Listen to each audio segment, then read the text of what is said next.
할렐루야. 하나님이 우리와 함께 하십니다. 오늘 하나님 말씀은 요한복음 20장 11절에서 18절 말씀입니다. 요한복음 20장 11절에서 18절 말씀입니다. 오늘 예수님께서 부활을 하셨습니다. 그 부활의 은혜를 저와 여러분들을 함께 나누도록 하겠습니다.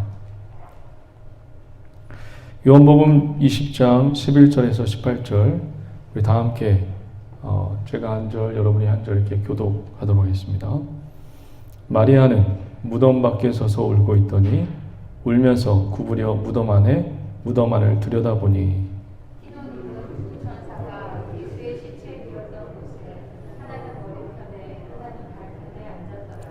천사들이 이르되 여자여 어찌하여 우느냐 이르되 사람들이 내 주님을 옮겨다가 어디 두었는지 내가 알지 못함이니이다. 이 말을 하고 뒤로 돌이켜 예수께서 서 계신 것을 보았으나 예수이신 줄을 알지 못하더라. 예수께서 이르시되 여자여 어찌하여 울며 누구를 찾느냐 하시니 마리아는 그가 동산직인 줄 알고 이르되 주여 당신이 옮겼거든 어디 두었는지 내게 이루소서 그리하면 내가 가져가리이다.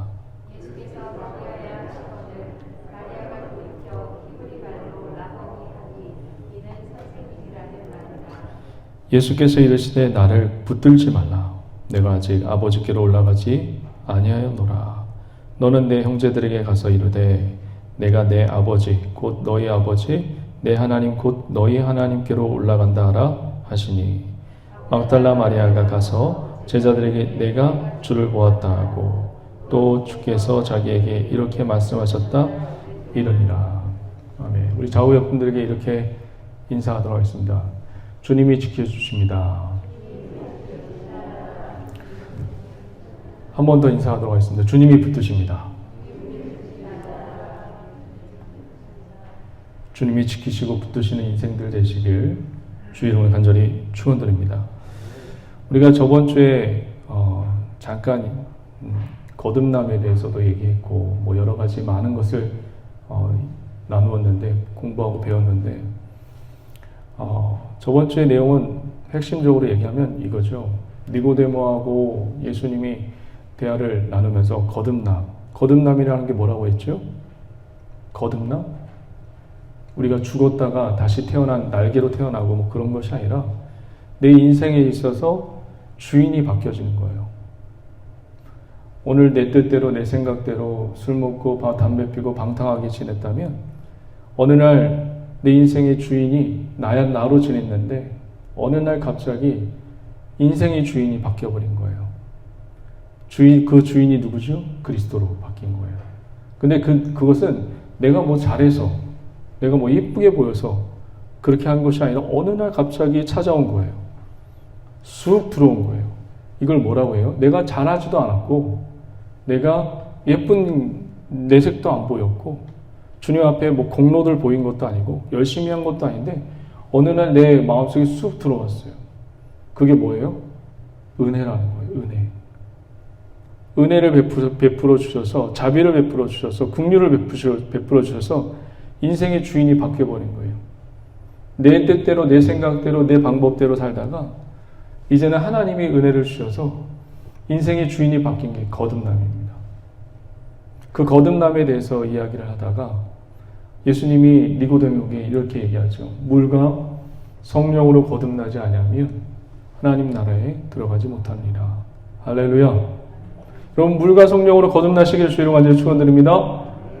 어떻게 하실 거예요? 그러면 물과 성령으로 거듭나시면 내가 침례도 받고 성령을 받아서 하나님 나라에 들어간다고 대부분 생각을 하더라고요. 이 물과 성령으로 거듭나는 것을 여러분 인본주의적인 생각을 가지고 접근하시면 안 돼요. 이스라엘 백성이 애굽 땅에서 종되었어요.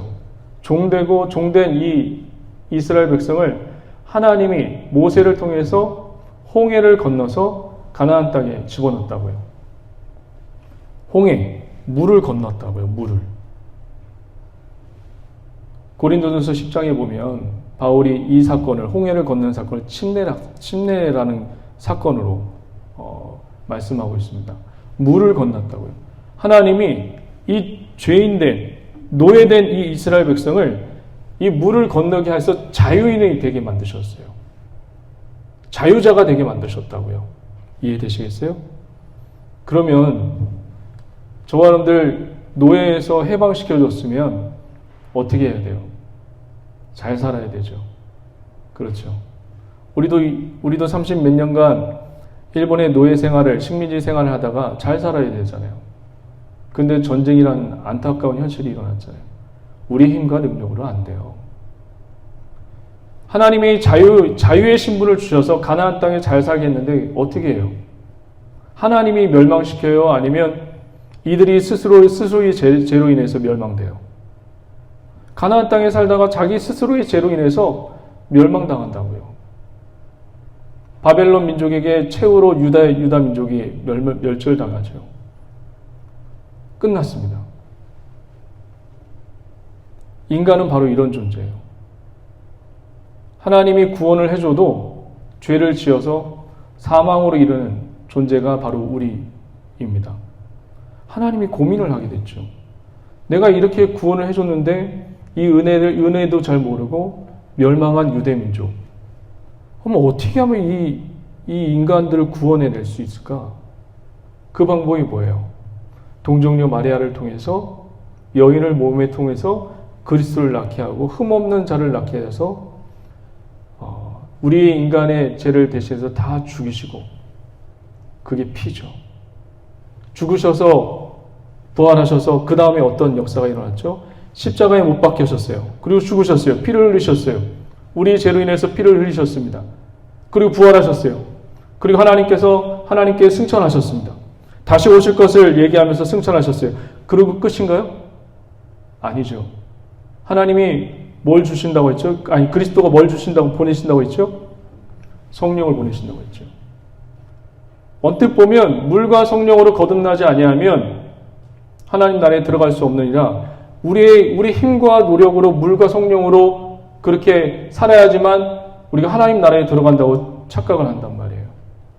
이 얘기는 무슨 얘기예요? 물과 성령으로 거듭난다는 얘기는.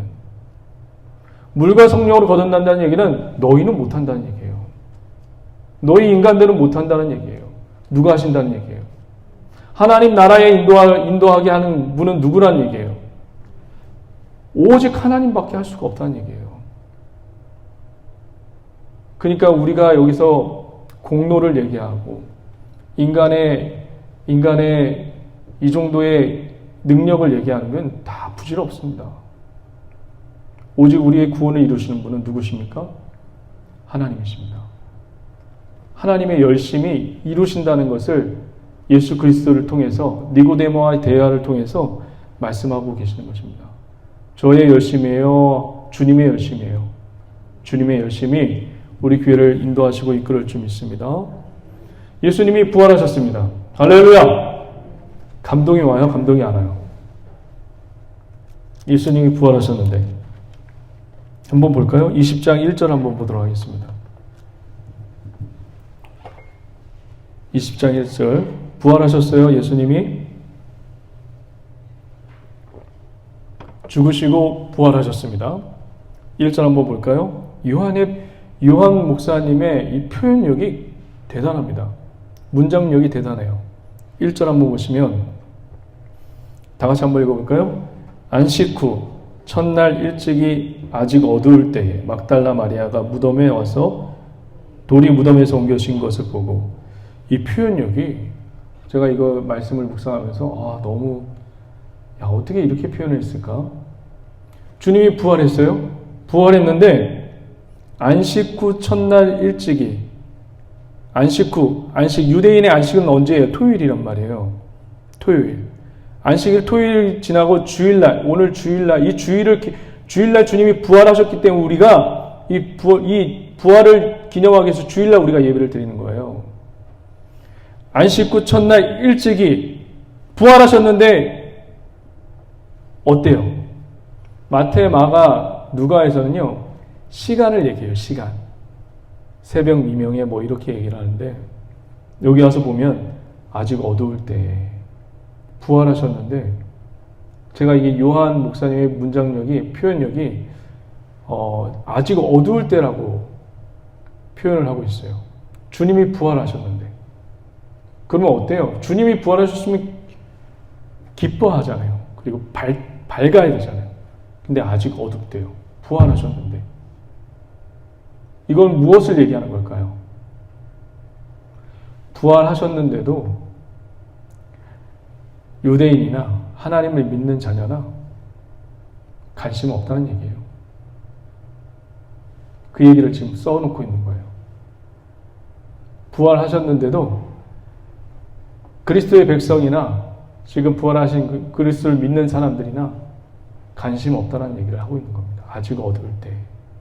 새벽, 언뜻 보면 시간을 얘기한 것처럼 보여요. 아직 어두울 때니까 새벽을 얘기하는 거 아닌가. 근데 여기 말씀을 보시면 깊은 묵상을 통해서 한번 보시면 그리스도의 백성들이 주님이 부활하셨는데 관심 없는 표현을 가지고 있는 것을 의미하기도 합니다. 주님이 부활하신 것, 저와 여러분들은 무슨 상관이에요? 그렇죠? 여러분들에게 어떤 은혜를 부어주십니까? 부활이. 사람이 죽어서 부활을 해요. 예. 그것이 여러분들에게 무엇으로 다가옵니까? 그때도 그렇고 지금도 그렇고 관심 없어요. 이게 부활의 영향력입니다. 계속 제가 한번 볼게요. 지금 결론을 얘기했는데 한번 보도록 하겠습니다. 안식 후 첫날 일찍이 아직 어두울 때 막달라 마리아가 누구죠? 우리 한국에도 이름이 똑같은 분들이 많죠. 은경, 영희, 철수, 죄송합니다. 막 이렇게 존칭을 안 붙여서 얘기해서. 근데 이런 이름들이 많은 것처럼 그 당시에도 마리아라는 이름이 되게 흔했어요. 그래서 지금 이 마리아가 누군가, 막달라 마리아라고 얘기를 하고 있지만 누군가라고 아마 생각을 할 거예요. 향유 옥합을 부은 사람이 마리아다 얘기하는 분들도 있고. 근데 이 마리아는 마가복음 16장에 보면 7 귀신 들린 마리아입니다. 왜 이런 생각도 해봤어요. 어떤 생각을 해봤냐면 왜 제자들에게 예수님께서 보이지 아니하시고 7 귀신이 들려서 해방된 이 막달라 마리아에게 자기의 부활하신 이 사건을 보이게 하셨을까? 왜 첫 증인이 되게 하셨을까? 그 많고 많은 제자들 중에 한 주간 동안 이 말씀 묵상하면서 여러분 저를 한번 보세요. 7 귀신이 들렸어요. 7 귀신. 7 귀신. 성경에 보면 거라사 지방에 군대 귀신이 있죠. 군대 귀신. 군대 귀신도 약 6천 명의 군대가, 그러니까 레기온이라는 단어를 쓰거든요. 그러니까 로마 한 사단 병력을 얘기해요. 군대 귀신 할 때는 한 6천 명 정도의 그렇게 큰 사단 병력이 있다라는 그런 표현을 쓰는데, 여기는 막달라 마리아는 7 귀신이에요. 근데 예수님을 만나서 해방이 됐단 말이에요. 왜 7 귀신 들린 이 여인에게 예수님이 보이셨을까? 부활의 첫 증인으로. 굉장히 고민이 되더라고요. 묵상도 하게 되고. 왜 굳이 다른 같이 있었던 제자들을 제끼고 왜 이 7 귀신 들린 이 막달라 마리아 여인에게 보이셨을까? 굉장히 고민을 하면서 하나님께서 이런 깨달음을 주셨습니다.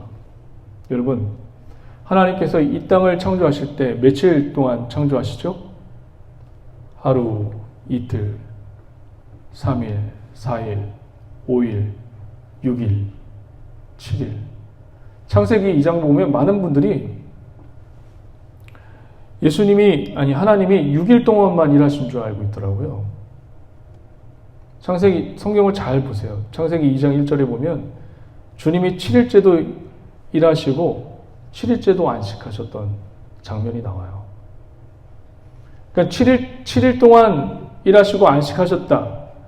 7일째 안식하셨다. 이게 그냥 쉬라는 의미가 아니라 이걸 나중에 이제 시간이 되면 충분히 이야기를 하겠지만 그냥 하나님이 7일 동안 일하시고 안식하신 그게 완전했다. 완전했다가 선포하는 게 7일입니다. 그러니까 7이라는 숫자가 여러분 계속 들었잖아요. 완전수라고 들었잖아요. 완전수. 그러니까 이 7귀신 들렸다는 이 막달라 마리아는 완벽하게 어둠의 종이었다는 것을 뜻하는 거예요. 완벽하게 어둠의 종이었던 이 7귀신 들린 자에게 완벽하게 부활한 예수님의 모습을 보여줍니다. 그런데 완벽하게 어둠의 종이었고 사단의 종이었던 이 사람이 완전한 자유자가 됐는데 예수님을 못 알아봐요. 부활하신 예수님을. 이건 또 무슨 상황이죠? 완벽하신 몸으로 부활하신 예수님을 못 알아봐요. 어둠의 종되었던 자가, 사단의 종되었던 자가 완벽하게 자유자가 되었는데 종되었던 이 막달라 마리아가 완벽하게 자유의 몸이 되었는데 예수님을 못 알아봐요. 이게 무슨 얘기일까요? 무엇을 보여주는 그림일까요? 우리는 성령 충만하면 막 오늘 예배 가운데 성령 충만해요. 하나님 막 기름을 부어주세요. 막 뜨거워져요. 그러면 뭐든지 다 할 것처럼 생각을 해요. 내가 이렇게 뜨거워지고 막 성령으로 충만하니까 뭐든지 다 할 수 있어. 여러분 이 그림은 무엇을 보여주냐면 네가 완전한 자유자가 되었다 할지라도 너는 피조물에 불과하다는 것을 보여주는 겁니다. 하나님은 전능자이고 너희는 여전한 피조물이라는 거예요. 주님이 열어주시지 않고 주님이 문 열어주지 않으면 주님께 가까이 갈 수 없는 피조물에 불과하다는 것을 지금 여기서 보여주고 있는 겁니다. 너희가 이 부활의 몸, 이 거룩한 몸을 보았다고 자신만만해하거나 교만하지 말라는 거예요. 너는 피조물이라는 것을 우리에게 좀 가르쳐주고 있는 겁니다. 제가 이 말씀을 묵상하면서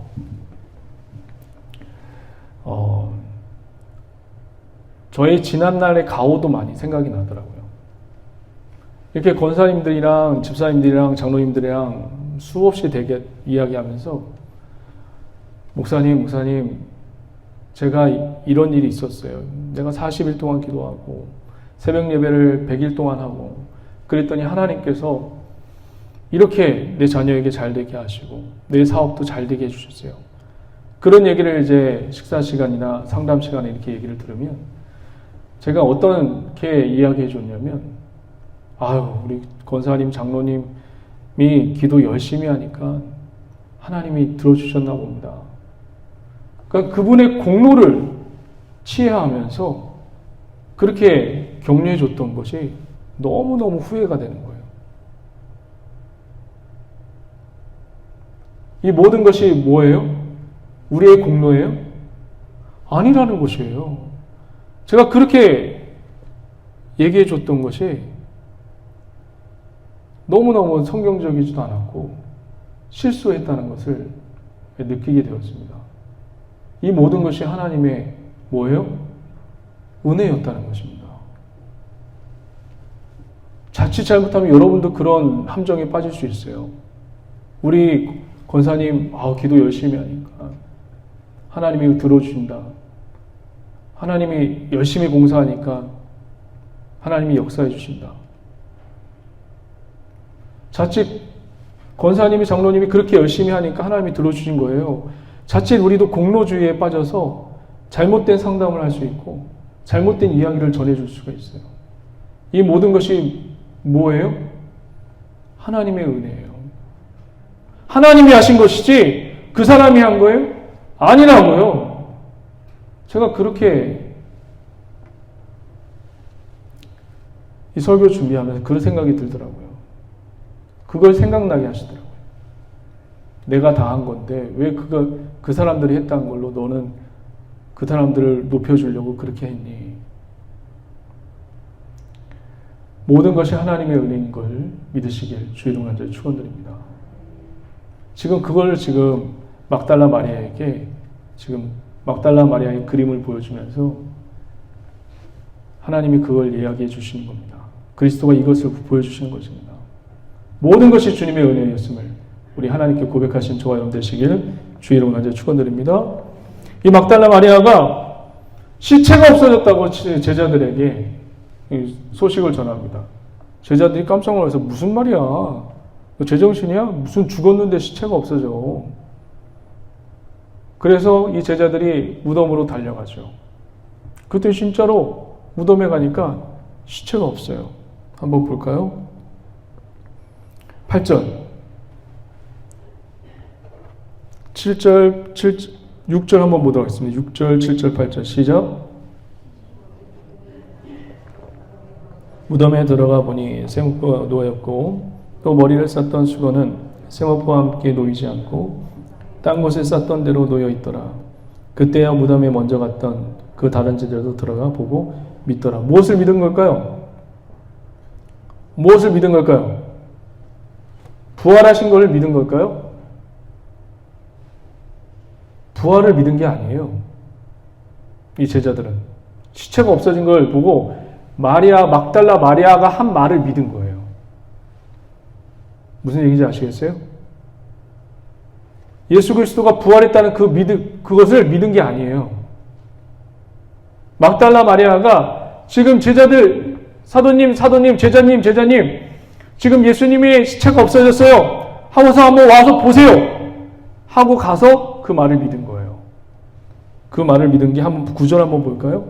9절. 다 같이 한번 읽어봅니다. 시작. 그들은 성경에 그가 죽은 자 가운데서 다시 살아나야 하리라는 말씀을 뭐라고요? 아직 알지 못하다. 맞죠? 부활을 믿은 게 아니에요. 막달라 마리아가 한 말을 믿은 거예요. 넘겨보도록 하겠습니다. 우리 11절 한번 볼게요. 지금 시체가 없어졌다고 막달라 마리아가 울고 있네요. 11절 다 같이 한번 봅니다. 마리아는 무덤 밖에 서서 울고 있더니 울면서 구부려 무덤 안을 들여다보니 주님이 부활했는데 울고 있어요. 이게 과연 옳은 태도인가? 그러니까 부활의 영향력이 미치고 있는 거예요? 영향력이 없는 걸 얘기하고 있는 거예요? 그렇죠. 영향력이 없어요. 부활의 영향력을 지금 제자들도 그렇고 그리스도인들도 그렇고 믿고 있는 성도들도 그렇고 전혀 못 느끼고 있는 거예요. 드디어 조금씩 열어져 가는데 14절 한번 볼까요? 14절 다 같이 한번 읽어보겠습니다. 시작. 이 말을 하고 뒤를 돌이켜 예수께서 서 계신 것을 보았으나 뭐라고요? 예수인 줄 알지 못하더라. 다음 절이요. 15절 예수께서 이르시되 여자여 어찌하여 울며 누구를 찾느냐 하시니 마리아는 그가 동산직인 줄 알고 이르되 주여 당신이 옮겼거든 어디 두었는지 내게 이르소서 그리하면 내가 가져가리이다. 여기서도 요한 목사님의 문장이 참 기가 막혀요. 어떻게 이렇게 썼는지 모르겠어요. 15절 다시 한번 볼게요. 예수께서 이르시되 여자여 어찌하여 울며 누구를 찾느냐 하시니 마리아가 뭐라고요? 동산직인 줄 알고. 우리 인간이 어디서 무너졌죠? 어디서 죄를 지었죠? 에덴 동산에서 죄를 지었단 말이에요. 이 에덴 동산에서 죄를 지고 타락한 인간들이 지금 어디서 지금 다시 회복하고 있죠? 동산직이신 예수 그리스도로 인해서 다시 회복하고 있습니다. 믿으십니까? 이제 조금씩 막달라 마리아의 눈이 조금씩 띄어져요. 18절 한번 볼까요? 18절 다 같이 시작. 막달라 마리아가 가서 제자들에게 17절 한번 보도록 하겠습니다. 17절 시작. 예수께서 이르시되 나를 붙들지 말라. 내가 아직 아버지께로 올라가지 아니하였노라. 너는 내 형제들에게 가서 이르기를 내가 내 아버지 곧 너희 아버지 내 하나님 곧 너희 하나님께로 올라간다 하라 하시니 막달라 마리아가 가서 제자들에게 내게 주를 보았다 하고 또 주께서 자기에게 이렇게 말씀하셨다 이러니라. 17절에 보시면 예수님이 막달라 마리아하고 이야기하고 곧바로 하늘나라에 올라가나요? 아니면 어떻게 하나요? 이 땅에서 좀 머물죠. 근데 마치 막달라 마리아에게 나를 붙들지 말라, 지금 곧바로 올라갈 거야 라는 것처럼 얘기를 하네요. 다시 한번 볼게요. 17절. 예수께서 이르시되 나를 붙들지 말라, 내가 아직 아버지께로 올라가지 아니하였노라. 무슨 얘기일까요? 나를 붙들지 말래요. 옛날 방식으로 섬기지 말라는 거예요. 너의 육체적인 모습으로 옛날에 7 귀신에 해방되었던 그 자유자의 모습으로 나를 섬기지 말라는 거예요. 부활한 예수님이 옛날 방식으로 너 나를 섬기면 안 돼, 그 얘기를 지금 하고 있는 겁니다. 우리는 주님 안에서 더 성장하고 더 깨어지고 지금이 아니라 더 좋은 모습으로 주님을 섬기는 저와 여러분 되시길 주의 이름으로 축원드립니다. 한 가지만 더 물어보겠습니다. 지금 부활을 하셨는데 제자들도 그렇고 이 막달라 마리아도 그렇고 부활의 영향력이 지금 있습니까? 없습니까? 부활의 영향력을 전혀 못 느껴요. 제가 한 가지만 더 말씀드리고 이 부활의 영향력 왜 없을까? 그거에 대해서 왜 못 느껴질까? 제자들도 못 느끼고 그 당시 성도들도 못 느끼는 것을 우리라고 느껴야 됩니까? 왜 주님은 그것을 영향력을 크게 얘기하지 않았을까요? 놀라운 사건 아니에요? 죽음에서 다시 살아났어요. 살아나서 나를 죽인, 나를 못 박히게 한 그 영향력으로 저 같았으면 다 죽였을 것 같아요. 저 같았으면 그 영향력으로 나를 죽인, 나를 힘들게 했던 사람들. 근데 예수님은 그 영향력, 부활하셨는데도 그 영향력을 펼치지를 않으세요. 겸손하셔서 그런 건지 무엇인지는 모르겠지만 왜 그러셨을까요? 여러분, 부활하셨는데 그 영향력을 펼치지를 않으세요. 이유가 뭐죠? 힘이 세졌단 말이에요. 그런데 그 영향력을 제자들에게도 그렇고 세상 사람들에게도 그렇게 뻗치지 않고 있어요. 누가복음 24장에 보시면, 우리 잠깐 펴볼까요? 누가복음 24장. 요한복음 전이니까 한번 펴보세요. 누가복음 24장에 보시면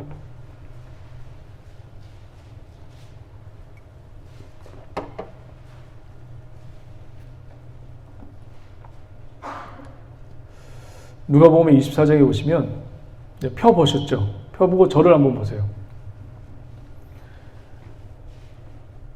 두 제자가 엠마오를 이제 걸어갑니다. 한 제자는 글로바라는 제자이고 또 한 제자는 마가입니다.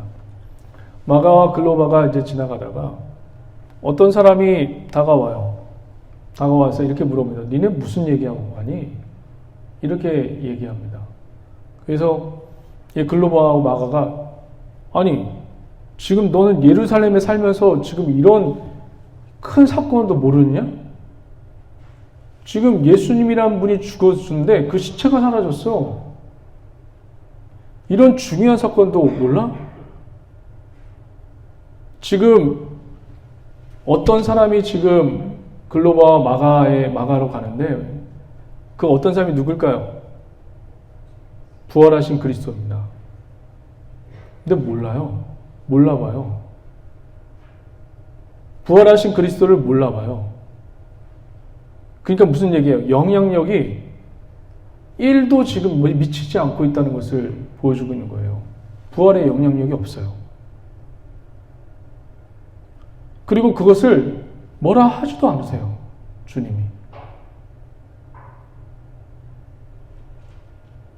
그러면서 이 두 블로바와 마가에게 부활하신 예수님이 모세부터 선지자에 이르기까지 자기에 관한 것을 성경을 풀어줍니다. 그 이야기를 들은, 그 설교를 들은 이 글로바와 마가가 예수님을 강권하여서 식사 자리에 초대하게 되죠. 그리고 예수님은 그 떡을 축사하셔서 이들에게 주고 이들의 눈이 떠집니다. 그리고 예수님은 사라집니다. 그러면서 이 두 사람이 이야기했던 것이 있어요. 부활하신 예수님을 봤어요. 그러면 부활하신 예수님에 대해서 증거를 해야 돼요. 그렇죠? 그런데 부활하신 예수님을 봤는데 부활하신 예수님을 본 그 영향력은 적지 않고 이렇게 기록하고 있습니다. 한번 보도록 하겠습니다.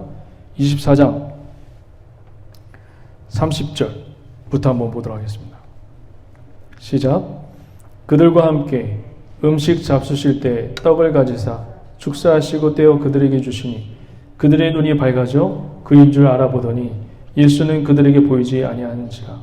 그들이 서로 말하되 길에서 우리에게 말씀하시고 우리에게 성경을 풀어주실 때에 우리 속에서 마음이 뜨겁지 아니하냐 하고. 무엇을 지금 얘기해 주는 거죠? 주님도 그런 기적과 환상, 죽은 자가 다시 부활한 것, 거기에 큰 의미가 있는 건 맞아요. 우리를 죄를 위해서 다시 사신 것, 다시 사신 것 맞아요. 큰 의미가 있어요. 의미 없다는 얘기 아니에요. 여러분 부활하셨기 때문에 저와 여러분들이 죄가 대속받은 겁니다. 믿으십니까? 그런데 주님이 여기서 더 우리에게 가르쳐주고 싶은 게 뭐냐면 이 부활의 영향력을 알려면 어떻게 해야 된다는 거예요. 말씀 안에서 건강해져야 된다는 걸 얘기해 주는 거예요. 그렇지 않으면 부활의 영향력이 저와 여러분들 가운데 있을 수가 없는 거예요. 우리 교회가 뜨거움도 좋지만 부활의 영향력을 유지하고 그리고 그 부활의 영향력으로 살려고 한다면 무엇이 건강해져야 되죠? 말씀이 건강해져야 합니다. 저와 여러분들 말씀으로 건강해져서 반석 위에 세워진 우리 교회가 되기를 주의 이름을 간절히 축원드립니다. 요새 얼마나 이단들이 판을 쳐요. 신천지들이. 그 신천지는 여러분 기독교 아닙니다. 기독교 아니에요. 성경만 인용하는 자기 종교지 이것을 인용만 하지 이걸 믿지 않아요. 그들이 얘기하는 걸 보면 성경만 인용하는 거예요. 성경의 내용을 진리를 그렇게 자기 생각으로 얘기하는 이건 기독교 아니에요.